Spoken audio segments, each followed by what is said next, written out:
Now it is time for our Upcycling Academy. With the help of our experts, we're going to help you make the most out of everything you own, whether it's a worn-out wardrobe, a cherished chair or a tatty old table.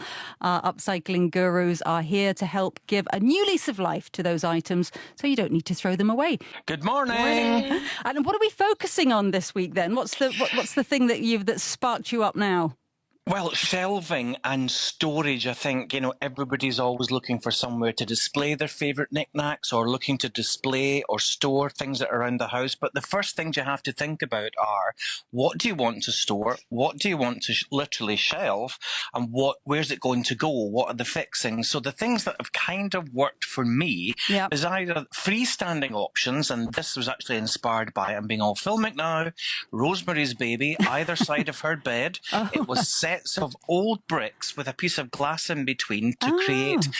It's almost like, looks like a ladder, but it gave great effect for bedside storage. And she had her telephone, or mobile phones now, and obviously Bibles and books to ward off evil spirits. Kind of an industrial boho vibe going on with that? Yes, kind of a Manhattan loft. But if you've got things lying around the house, I mean, even pieces of guttering can be quite good for putting against the wall. A lot of people like to put mirrors or frames just leant against the wall, which is quite good.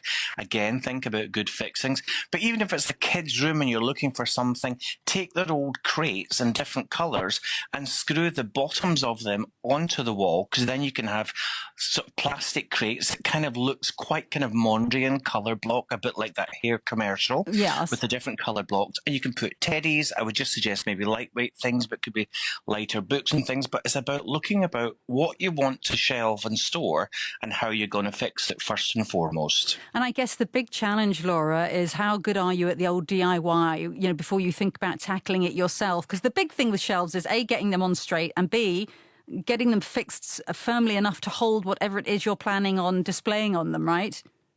Yeah, I think it's the thing, probably the thing that people are most afraid of with DIY is getting it wrong with the walls, because it can be a disaster.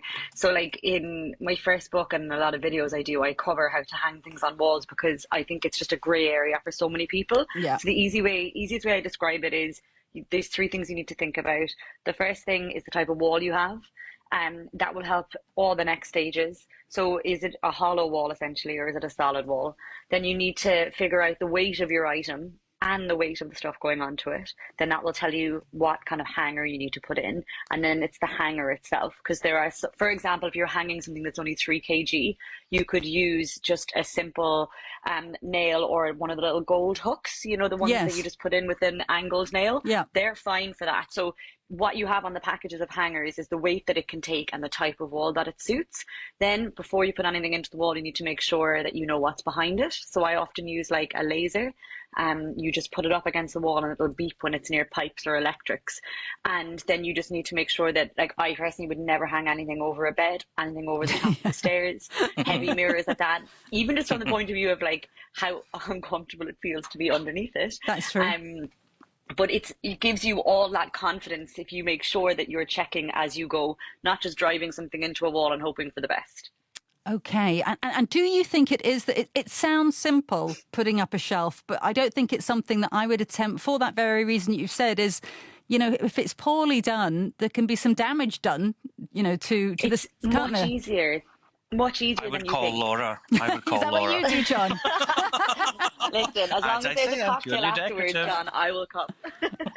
I tell you what, I've got a question as well about shelves. Now, a lot of these sort of, Instagrammable kitchens that you see people have where there's no clutter anywhere. Everything's got a home, everything's put away. But people quite often have their beautiful plates and bowls and glasses and cups on display. They're sort of just on shelves rather than in your more traditional kitchen cabinet with a solid door on it. They're on shelves. It looks very pretty, but isn't it very difficult to stay hygienic when you've got things like that? Is it something you would recommend, Not open really. shelving for a kitchen?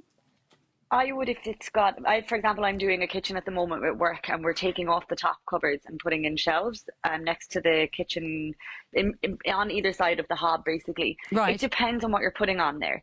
If you do them up really high, you're not going to have access to the stuff at the top, and it's going to just get covered in grease. Right. But it's more important to keep your extractor filters clean. That's what's going to stop grease getting on anything anyway. What I usually do is 2 shelves, and I fill them with things that are used daily or at least once a week, because they're always going to be kept clean because you're going to be washing them after you use them. Yeah, good So thinking. you can put things up there. Yeah, it's less, like I always say, things that you barely touch should probably be, unless they're stunning to look at, should be away in drawers and cupboards rather than open shelving. Okie dokie. Well, thanks for that. Now, our challenge for the week is what to do with our old bicycle parts. I mean, bikes have become quite a reasonable, acceptable, even fashionable feature to display in our homes now, haven't they? But you don't need a fancy one. You can use the old broken bits. Exactly, but I think it's that sort of, I've actually got a bicycle that goes on the wall, and it's out in my sort of summer house, and it's quite sort of New York. I might be on it every day. I've not been on it for 3 years, but it makes me look quite fit, and it gives me that ethic. But if you're looking at pieces of the bike, I mean, I've done some crazy things. I've taken sort of racing handlebars and sort of wrapped string around them and made them kind of look like stag's horns on the wall, just sort of something a bit different. Right. I've taken the tyres off the wheels and turned them on them side to create lovely frameworks to hang things from your ceiling, because it's a lovely fretwork.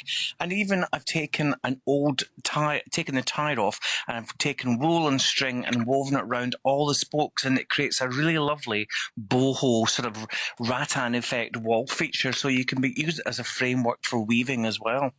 Oh, what a great idea. And how about you, Laura? Can you use them for sort of any practical sense? You can't. Well, I think the main thing with if you have anyone that cycles has a lot of spare parts with bikes.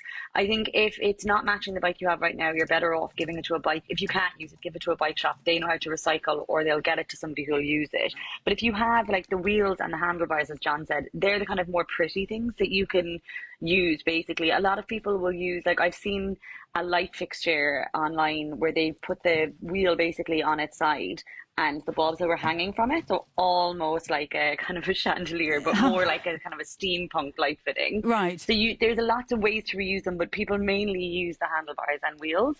The bike chains as well sometimes get used if you are making a fitting, but if you just have a quick Google search, there's so many options out there. It just depends on your style of decor. Like you can spray things really bright, you can do it white so it matches the wall and it just looks like a point of interest. Handlebars used as coat hooks is really popular on the back of a front door. I see that in a lot of viewings. Yeah, like it's just a bit quirky, and you don't even realize, like the first time I saw it I was like, are they all handlebars? So that's always quite a nice way to reuse them. I find that if somebody's a cycling enthusiast, they absolutely love quirky old bicycle upcycling ornaments and like repurposing around the home, and there's loads of ways you can do it really. Brilliant. Absolutely brilliant suggestions, as always, from our Upcycling Academy experts, Laura de Barra and John Amabile. Thank you so much indeed for joining us this week.